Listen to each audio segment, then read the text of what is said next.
နေ့တော့ Crystal တို့ကdream of နဲ့ dream about ပါကွာလေးကိုလေ့လာကြည့်ရအောင် Okay dream about ကတော့ရှင်းပါတယ်တခုခုအကြောင်းအိမ်မက်မက်တာဥပမာ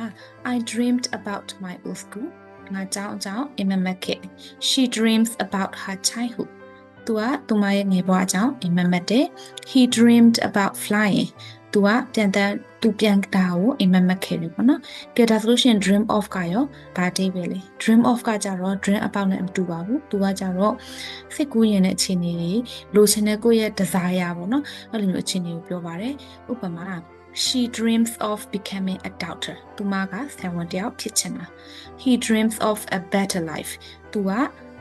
ပုံမကောင်းမွန်တဲ့ဘဝကိုရရှိပိုင်ဆိုင်ချင်တာ They dream of traveling the world သူတို့ကကမ္ဘာပတ်ပြီးတော့ခရီးထွက်ချင်တာကဲဒါဆိုလို့ရှိရင်တော့